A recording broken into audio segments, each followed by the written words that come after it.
Professor Dr. Sang-Boem Lim.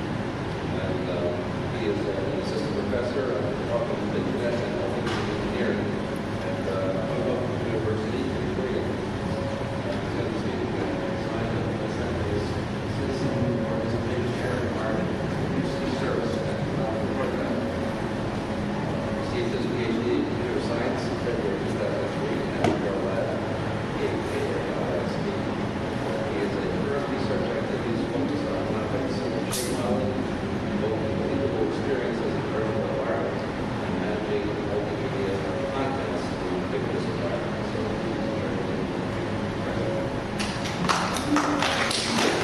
Thank you very much for the introduction. I have to say that this is a really great pleasure to be part of this excellent conference. So what I will talk about today is a part of ongoing research projects I'm involved in. And that project is really kind of interdisciplinary project. In that project, we have partners from the policy and law, and partners from the Department of Engineering, and partners from the sciences. The motivation of that project comes from the one experience of my colleague. He is living in a really high-story residential building, to say 37th floor, in the 50-story high residential building. And one night, he had some kind of debate, small debate with his wife, whether it is good to live in the top of the high-story building or on the ground floor or on the building. So, in that case, usually when you are living in the metropolitan area, you have a lot of alternative sources. And it is quite important to have some kind of real-time information, whether your environment is by state of potency or is kind of regions.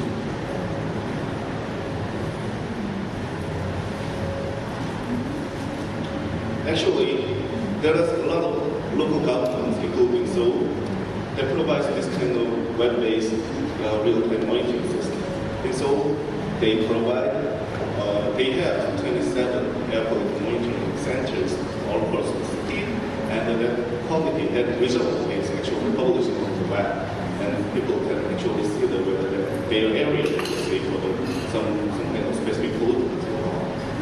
But ironically, after having these kind of services, after providing these kind of services to the citizens, some kind of complaints filing, number of complaints from the citizens is increased. The main reason is that what website is showing that my area is very clean, but I have very strange smell, or I have very strange noises, or something like that. So the government was a little bit frustrated because they devoted some kind of budgets, and the situation is not improving at all. They have to cope with a lot of complaints. So this is another motivation for this project. So the goal of this project is to get information about microscale air quality, that the air quality is nearby through those real-time services.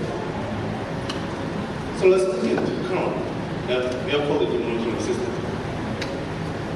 First, there is the air quality monitoring in global scale, like global warming, that lasts for 1 to 2 years.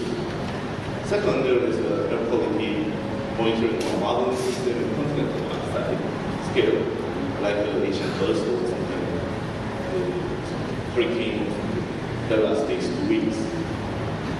And there is also regional scale air quality monitoring, like the acid rains and may last for things. And also, urban scale monitoring is currently implemented, like the urban air pollution can last up to days. But these things are traditional, well-established ones, but it is inappropriate for some microscale phenomena. For example, toxic or fugitive dust, or some dust from the construction areas, or some pollution from the traffic. So we would like to clarify cause and effect of some kind of this microscale pollutants. So the motivation about it is our university is located in some very complex area where it has very high story and very high density residential buildings, 50 stories high.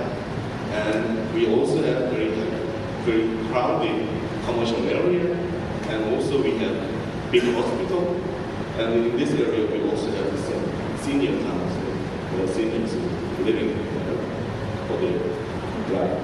And also we have heavy traffic areas, heavy traffic roads, and also some the railroad inside.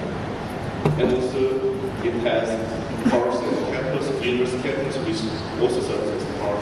So it's a complex area. So it is quite interesting for us to monitor and to model the airflow and pollutants in this area.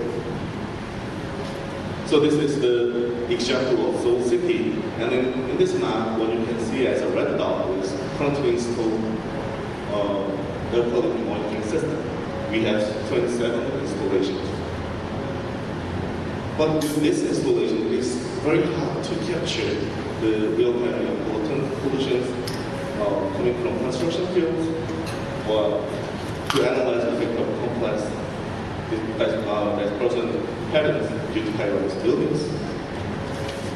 Or actually, in the current monitoring system, we use very expensive with very high resolution monitoring system, usually several or more than $20,000 per year. So it's very difficult to increase number of sensors. So what our main idea is use small scale, very cheap, USN-based microscale monitoring sensors to overcome this kind of limitations, to use very small, large number of small sensors. So with that, what we would like to do is analyze cause and effect of pollutants and focus air quality. And to do that, I would like to make USN-based microscale air quality monitoring with microscale air quality modeling. And we would like to build some kind of system called microscale air quality system. So today, I will focus on the USN-based microscale air quality monitoring system. So general system is overviewed like that. On the bottom, we have USN sensor network. And this sensor data from the sensor network is collected and analyzed in the data management system. And there is focused data and model in microscale air quality management system. And finally, it is visualized. So first, let's look into the third layer of microscale air quality management system briefly. To analyze and to model the airflow in complex city environment, we developed computational fluid dynamics in very micro scale. So in our model, in our safety model is quite well established method to analyze the flow dynamics. And in our model, our domain is kind of 2 kilometers by 2 kilometers up to 300. It's 3D model. And we generate it with the 10-meter resolution. So it means at each time it generates about 1 million data. And our goal is to generate at least one data per 10 seconds. So it requires a lot of data. It generates a lot of data in real time. And to model the CFD, we also generate made 3D GIS data from the 2D GIS, and automatically we build buildings and terrains from the 2D GIS data so that we can use it for the CFD model. I will skip the detail because it's not a popular topic. So with this model and with this all of sensors, we need to manage a lot of data in real time. So data management system is something like that. If people want to know the air quality that runs there, they request to the government or they justify some sensors to install or to carry by themselves. There's thousands of sensors in a single area. Then this kind of sensor is automatically registered to the system, and it sends automatically the data in real time to the system. The system actually collects all the data that comes from the sensor, both comes from the CFD model